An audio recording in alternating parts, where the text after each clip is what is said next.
En avril 1814, la France est exsangue. Les campagnes meurtrières de Napoléon ont fait près d'1 million de morts. L'empereur a conquis la plus grande partie de l'Europe dans un véritable bain de sang. Napoleon, his foreign policy, his ambition, was certainly seen in Britain as a direct threat to the British economy.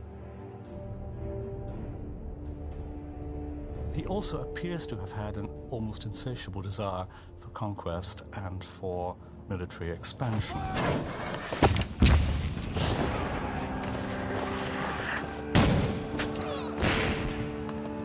C'est quand même un homme que rien n'arrête. Lorsqu'il s'est fixé un objectif, il lui faut l'atteindre dans les plus brefs délais et s'il y a des dégâts, tant pis.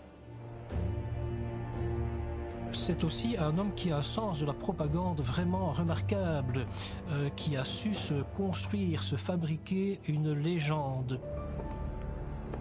11 avril 1814. La légende se fissure.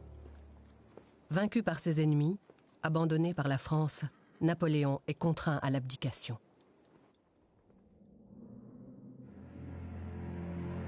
L'empereur se soumet au Royaume-Uni, à la Prusse, à la Russie et à l'Autriche qui se sont coalisés contre lui.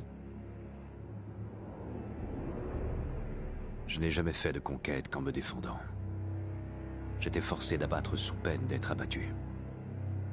Les puissances alliées ont déclaré que l'empereur Napoléon était le seul obstacle au rétablissement de la paix en Europe. On veut que j'abdique. Eh bien, j'abdiquerai.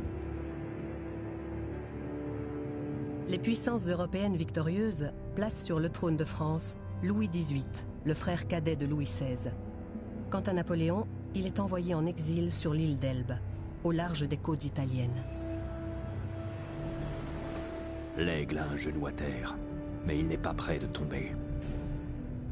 Je reviendrai combattre ces rois vaniteux jusqu'à ce qu'ils s'inclinent devant l'aigle impérial.